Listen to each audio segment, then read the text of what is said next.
পশ্চিমবঙ্গৰ বিভিন্ন প্ৰান্তত প্ৰতিবাদৰ জোৱাৰ উঠিছে শিলিগুড়িতো বন্ধৰ সৰ্বাত্মক প্ৰভাৱ পৰিছে আমি পুনে এই মুহূৰ্তত যাব বিচাৰিছোঁ কলকাতালৈ কলকাতাত উপস্থিত আছে আমাৰ NKTVৰ প্ৰতিনিধি পৃথা দাসগুপ্ত আমি পুনে পৃথাৰ কাষলৈ এই মুহূৰ্তত যাব বিচাৰিছোঁ পৃথাক যদি আমি এই মুহূৰ্তত স্ক্ৰিনত পাওঁ কলকাতালৈ পোনপটীয়া সম্প্ৰচাৰত আমি যাব বিচাৰিম পৃথা আপনার কাছে চলে যাচ্ছি কলকাতায় দেখা গেছে যে সর্বাত্মক প্রতিবাদ চলেছে আর সরকার প্রশাসন বলেছে কি অপরাধ নির্ভুল হয়ে গেছে কিন্তু প্রশ্ন উত্থাপন হয় এই মুহূর্তে যে দেশের মহিলারা কতদূর সুরক্ষিত কি জানাবেন কেমন প্রতিবাদ পৃথা দেখুন যে এটা ইতিমধ্যে এই তদন্তভার সিবিআই নিয়েছে এবং সিবিআই তদন্তভার গ্রহণ করার পরে যেটা দেখা যাচ্ছে যে বিভিন্নভাবে তারা তদন্তের গতি প্রকৃতি এগিয়ে নিয়ে যাওয়ার জন্য বিভিন্ন লোককে তারা এই যে সিজিও দপ্তর রয়েছে আমি যেখানে দাঁড়িয়ে রয়েছে সিবিআই হেডকোয়ার্টার সেখানে কিন্তু ডেকে পাঠাচ্ছে আজকে সকাল থেকেও দেখা যাচ্ছে যে পিজিটি থেকে শুরু করে হাউস স্টাফ অর্থাৎ আরজি করের এই যে ঘটনায় সামিল প্রতিবাদে পুরো দেশ এবং প্রতিবাদে আমরা দেখেছি যে শহর কলকাতাও কিন্তু প্রতিবাদ করেছিল গত পরশু দিন সারা রাত ধরে আজকে সকাল থেকে দেখা যাচ্ছে পিজিটি থেকে শুরু করে হাউস স্টাফ প্রাক্তন সুপার প্রিন্সিপাল সহ বিভিন্ন যে বিভাগের এইচওডি রয়েছে তাদেরকে ডেকে পাঠানো হয়েছে কিছুক্ষণ আগে ধৃত সঞ্জয় রায় তাকে নিয়ে বের করা হয়েছিল মেডিসিন অর্থাৎ চিকিৎসার জন্য তার যে মেডিকেল পরীক্ষা সেই মেডিকেল পরীক্ষার জন্য কিন্তু কিছুক্ষণ পরে দেখা গেল যে সল্টলেকের মধ্যে ঘোরার পরে ধৃত অভিযুক্ত সঞ্জয় রায়কে নিয়ে তাকে ফিরিয়ে নিয়ে আসা হয় আবার সিজিও কমপ্লেক্সে এর পরবর্তী পদক্ষেপ সিবিআই তদন্তকারী আধিকারিকদের কি হবে সেটা কিন্তু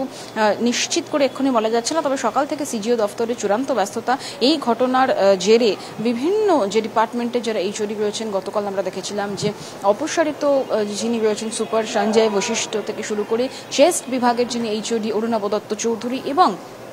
মহিলা চিকিৎসক থেকে আরও একাধিক চিকিৎসককে ডেকে জিজ্ঞাসাবাদ করা হয়েছিল তাদের বয়ান রেকর্ড করা হয়েছিল মূলত সেই দিন রাত্রিবেলা এই মহিলা চিকিৎসকদের সাথে ডিউটিতে কে ছিলেন কতক্ষণ ছিলেন তারা এবং তাদের গতিবিধি কী ছিল এই মহিলা চিকিৎসক কতক্ষণ ডিউটি করতেন তার সাথে তাদের কখন শেষ কথা হয়েছিল এই সমস্ত কিছু জানার জন্য কিন্তু আজকে দফায় দফায় বিভিন্ন যে চিকিৎসক রয়েছে সেই চিকিৎসকদের ডেকে পাঠানো হচ্ছে যেটা আমরা খবর পাচ্ছি ইতিমধ্যেই যে প্রাক্তন সুপার থেকে শুরু করে প্রিন্সিপাল নার্সিং ইনচার্জ প্রত্যেককে আজকে ডেকে পাঠানো হয়েছে এবং গতকালে আমি জানিয়েছিলাম যে অ্যাটেন্ডেন্স যে রেজিস্টার সেই রেজিস্টারও কিন্তু ইতিমধ্যে সিবিআই এর যে তদন্তকারী আধিকারিক রয়েছেন তারা বাজেয়াপ্ত করেছেন এবং বাজেয়াপ্ত করে তারা দেখার চেষ্টা করছেন যে সেদিন কে কখন কোন সময় কতক্ষণ ডিউটিতে ছিলেন সবটা মিলিয়ে এখনো পর্যন্ত তদন্তের গতি প্রকৃতি যায় কোন দিকে যায় সেদিকে প্রত্যেকে নজর থাকবে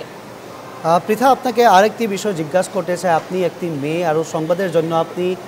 অনেকগুলো কাম করতে হয় কিন্তু দেশের যে পরিস্থিতি স্বাধীনতার ৭০ বছর পর আপনি কি একটি মেয়ে হয়ে মহিলারা হয়ে অনুভব করে যে এখনও আপনি সুরক্ষিত পৃথা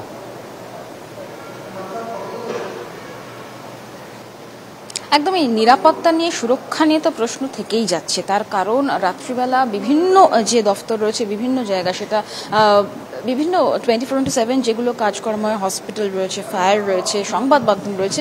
সেখানে প্রচুর মহিলা কর্মীরা রয়েছেন তারা কিন্তু কাজ করেন শহর কলকাতায় সেই জায়গায় দাঁড়িয়ে সুরক্ষা নিয়ে কিন্তু একটা প্রশ্ন থেকেই যাচ্ছে পর্যাপ্ত সুরক্ষা ব্যবস্থা কেন নেই কেন সেদিনকে আরজিকর কাণ্ডে নিরাপত্তা নিয়ে যে বড় প্রশ্ন উঠেছে সিসিটিভি নেই কেন সেমিনার হলের সামনে কোনো সিসিটিভি নেই পর্যবেক্ষণ নেই এবং সেখানে নিরাপত্তা রক্ষী কেন ছিল না কিভাবে এই যে ধৃত ব্যক্তি তারা সেমিনার হল পর্যন্ত পৌঁছে গেল সেটা নিয়ে কিন্তু ইতিমধ্যে প্রশ্ন শুরু করেছে ফলত স্বাভাবিকভাবে মহিলাদের নিরাপত্তা যার জন্য আমরা দেখেছিলাম গত পরশুদিন সারা রাত ধরে শহর কলকাতা স্তব্ধ হয়ে গিয়েছিল মহিলাদের নিরাপত্তার যে ইস্যু তুলে এবং আমরা দেখেছিলাম শুধু শহর কলকাতা নয় বিভিন্ন জেলাতে এবং বাইরে অর্থাৎ শহরের বাইরেও কিন্তু বিভিন্ন জায়গায় এই প্রতিবাদে সামিল হয়েছিল একাধিক ব্যক্তি বিশিষ্টরা যারা সেলেব থেকে শুরু করে প্রত্যেকে ফলত মহিলাদের সুরক্ষা মহিলাদের নিরাপত্তা নিয়ে কিন্তু ইতিমধ্যেই প্রশ্ন উঠতে শুরু করেছে